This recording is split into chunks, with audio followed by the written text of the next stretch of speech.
very sort of Griegish, that part. Yeah. And so I continue that same sort of Grieg idea, like going. Because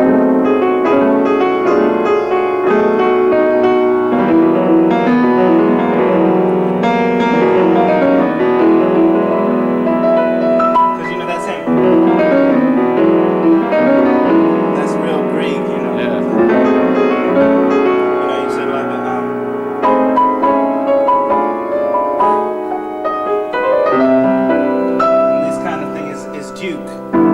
Duke Ellington, but you know Ravel did that too. Yeah. Ravel had a lot of that same kind of sound with these open harmonies, even though he also had that whole tone. Yeah. And it's a major chord, but you know you can fit that over there. And when things are so separated, you can put, you know, it's like Bartok. Yeah.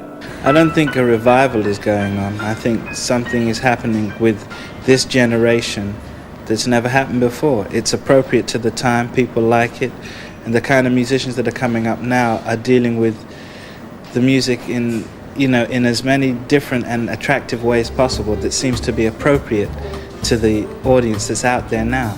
So it's not a revival, it's more something fresh and something new that people haven't really seen before. I'm from the other side of town, out of bounds to anybody who don't live around. I never learned to share or how to care. I never had no teachings about being fair. With a singer, you have to be extra sensitive. I think you have to be aware of not only the tones they're dealing with, you know, in a melody or whatever, and the texture they're using in their voice, but you have to pay attention to the lyrics, you know, so that at the same time is influencing the way you play. So essentially the difference is dealing with the lyrics as well as the musical content. Just plain simple comfort from the other side. It's hard to do right, yo, when you're on the other side of town.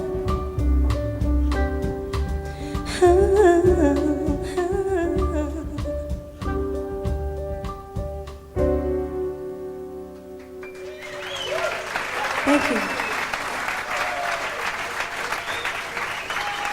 Miss Sharon Musgrave, ladies and gentlemen. It's definitely an American art form. It's the one true American art form that comes from the American people and their experience, you know, and it's unique to them and it's spread around the world. I didn't necessarily have to go there to study, to learn to play it. I felt I had to go there to see what it was about, you know. After being there, I say, well, you know, I didn't really need to go, but I went out of curiosity to see what was happening there, whether it was different or, you know, there was other things I could pick up, and there were things I could pick up and certain attitudes to the music that I could take or leave, and that was necessary in my development as a musician. The American jazz hierarchy can be a little limited and say, well, if you're not American, how could you possibly swing or know the blues or anything like that? But I think after I played a little while, it didn't take long for that to break down, you know, because most people say, "Are you American?" I say, "No, I'm from London."